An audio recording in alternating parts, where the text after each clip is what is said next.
wij zijn hier kniepertjes aan het bakken voor de Baptistengemeente hier in Haltwijk. En wij binnen, denk ik, zo'n 3 dagen gaan we hier aan de gang. En meidje weer koekjes. Via mensen die het makeepje willen eigenlijk. En het geld gaat naar onze gemeente in Haltwijk, de Baptistengemeente. En hoeveel van die koekjes bakken je? Oeh, nou, dat maakt wel wat hulp bij haar. Hoeveel maken we er, jongens? 50 kilo bakken we. Of 50 kilo? 10.000, 50 kilo. 50 kilo en 10.000 koekjes. Hoe lang zit je dan in het hokje? Nou, we zitten hier haast 3 een hele tijd weer opsluiten. Nee, dat is allemaal alles net, maar... Hoe hou je dat vol? wij had heel gezellig. Het is natuurlijk een heel sociaal gebeuren hier. Dus als we de moed er maar goed inhouden, dan het bakken gaat ondertussen en wij delen de nieuwtjes van het dorp. Ja. Een domme prater erbij. Een domme prater, nou ja, dat is ook altijd heel goed. Ja, waar is dat? Waar is dan een domme prater? Nou ja, wij hebben ons eigen komiek hier aan tafel. Dat is de heer Groeneveld. En dat is, ja, hij is nou wat stilletjes. Want ja, maar als die iemand uit de hoek komt, dan... Als je van die dode momenten hebt, moet er even weer leven komen. En dan kom ik in beeld. Oké. Dat is vaak in beeld hoor. Ook als er geen dode momenten zijn. Nou, doet u eens maar eens een grap. Ik wou toch een beetje... wij zijn hier als baptistengemeente, bakken we kniepertjes. Maar het is wel erg leuk om ook te zeggen dat er van de andere kerken heel veel assistentie is. En dat die samenwerking is echt ongelooflijk leuk. En dat maakt het ook wel bijzonder om dit met elkaar te doen. Ik vond het net echt lollig. Dat was geen grap, nee. Maar soms moet je ook... Serieus. serieus dingen, maar die zijn ook best erg leuk. Hè? Als je goed samen met elkaar door de deur kunt, dat is hartstikke fijn. En, dat mag je ook wel eens een keer vermelden dan. En mijn buurman, normaal ligt hij tot 12 uur op bed. Om 9 uur heb ik hem eruit gebeld en zit hij hier netjes kniepertjes te bakken. Maar toen was hij al te laat hoor. Maar dat klopt niet hoor, maar hij was hier al. Hij was al zelfs eerder dan ik. Ja. Nee, maar dan kun je toch zien dat het een goede uitwerking heeft op de figuur die nergens verdeugen eigenlijk.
Ik zit hier in, dikke 16 hier en Hulbe die is hier een 14. Ja, 14 heel. Die kant uit.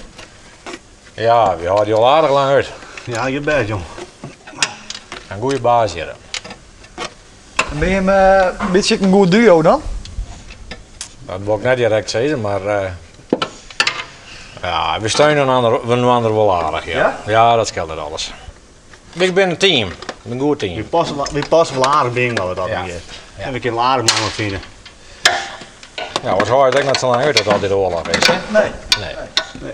Ik zou me elke dag weg, niet? Ja. Ja, dat lijkt me net makkelijk. Nee, dat is zeker niet makkelijk. Ja, dat is heel beroerd, maar... Ja, het zal wederzijds werden. Ja, dat is het zeker. En zou je hem nou ook direct al een keer dat je hem zagrijnig bent? Voorten dadelijk, ja. Ja, Als er als in ik morgen het ben, dan weet ik het al. Ja? Ja.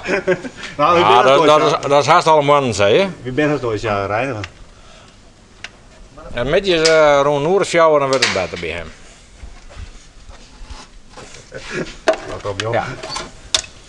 Ik ga hem los zijn. Nee, maar soms ga je wel eens van dat iets de wol net en dan weet je op een gegeven moment wel, je kent wel eens al lang van dan kun je maar beter niks zeggen. Even Dan let het maar even gebeuren. Even afstand nemen. Ja. En dat is wederzijds, dacht ik. Nou, nee, daar heb ik nooit last van. Nee joh. Daar had natuurlijk geen les van, daar heb ik er les van.